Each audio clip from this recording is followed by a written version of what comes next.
नमस्कार। आज हम एक बहुत ही अहम विषय पर बात करने वाले हैं। वो मुश्किल बातचीतें, है ना, जिनसे हम अक्सर कतराते हैं। हाँ बिल्कुल।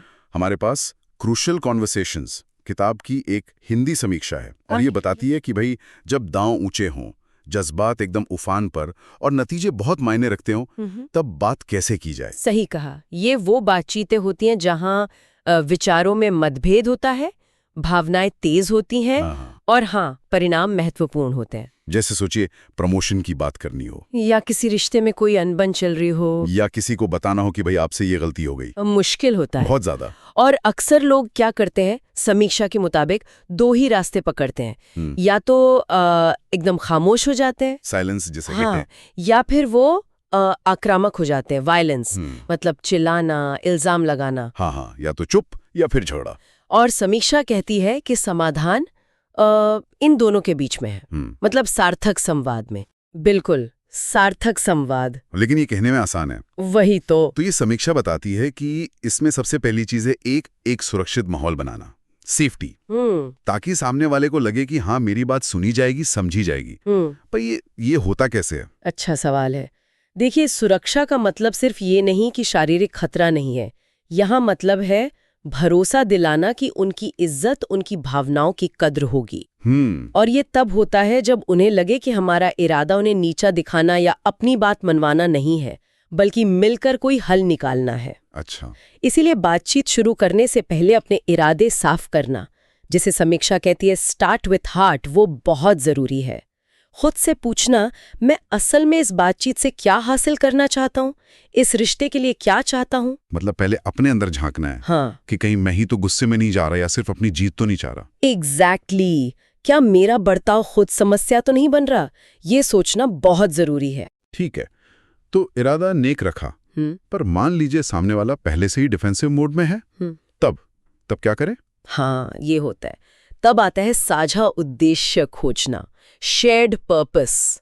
मतलब ये दिखाना कि आप सिर्फ अपनी जरूरतें नहीं देख रहे। साझा उद्देश्य। हाँ, आप दोनों के लिए जो महत्वपूर्ण है उस पर फोकस करना।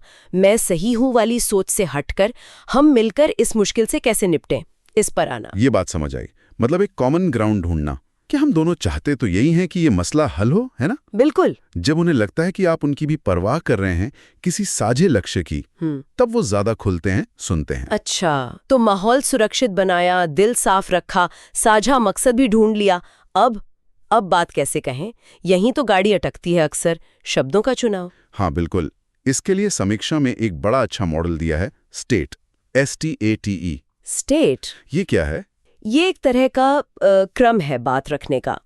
S मतलब शेयर फैक्ट्स, यानी पहले तथ्य रखें, कहानी या अपनी राय नहीं, सिर्फ फैक्ट्स। अच्छा, सिर्फ तथ्य। जैसे मीटिंग में आप 10 मिनट लेट थे, न कि आप हमेशा लेट आते हैं। बिल्कुल। फिर T टेल स्टोरी, बताएं कि उन तथ्यों से आप किस नतीजे पर पहुंचे, आपकी सोच क्या बनी। मतलब जब आप लेट आए तो मुझे लगा कि शायद आप इस प्रोजेक्ट को गंभीरता से नहीं ले रहे हैं। ये मेरी कहानी हुई। सही। फिर A आस्क पार्ट्स, दूसरों का नजरिया पूछें, उनकी कहानी क्या है, उनका पक्ष क्या है। हाँ, ये जरूरी है पूछना कि क्या मैं सही समझ रहा हूँ या कुछ और बात है। एग्जैक्टली।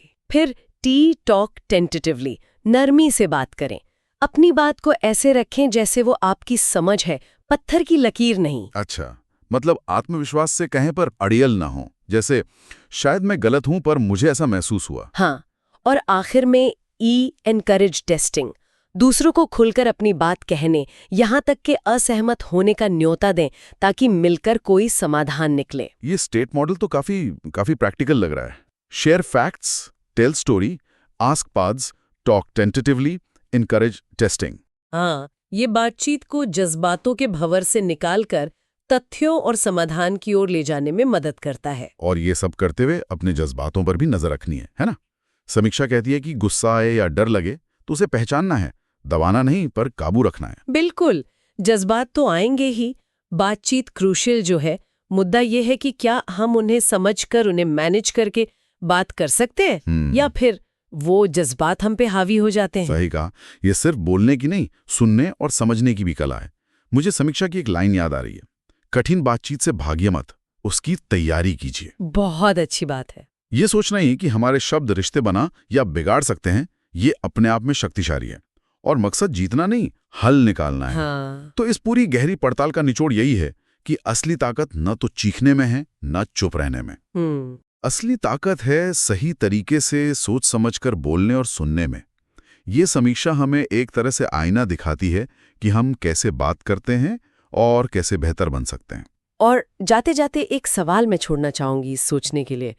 ये तकनीकें तो हैं ही, स्टे वगैरह, लेकिन क्या हो अगर हम किसी बातचीत के क्रूशियल यानी नाजुक होने की वो शुरुआत को ही पहचान ले? बिल्कुल शुरू में। अच्छा। तो क्या उसे संभालने का हमारा तरीका अपने आप ही नहीं बदल जाएगा? शायद किसी मॉडल को याद करने से भी पहले बस उस शुरुआती एहसास पर ध्यान देने से। वाकई ये सोचने वाली बात है कि समस्या बड़ी होने से पहले ही उसे पकड़ लेना। खैर, इस अहम विषय पर इस संक्षिप्त लेकिन गहरी बातचीत के लिए आपका बहुत बहुत शुक्रिया। शुक्रिया।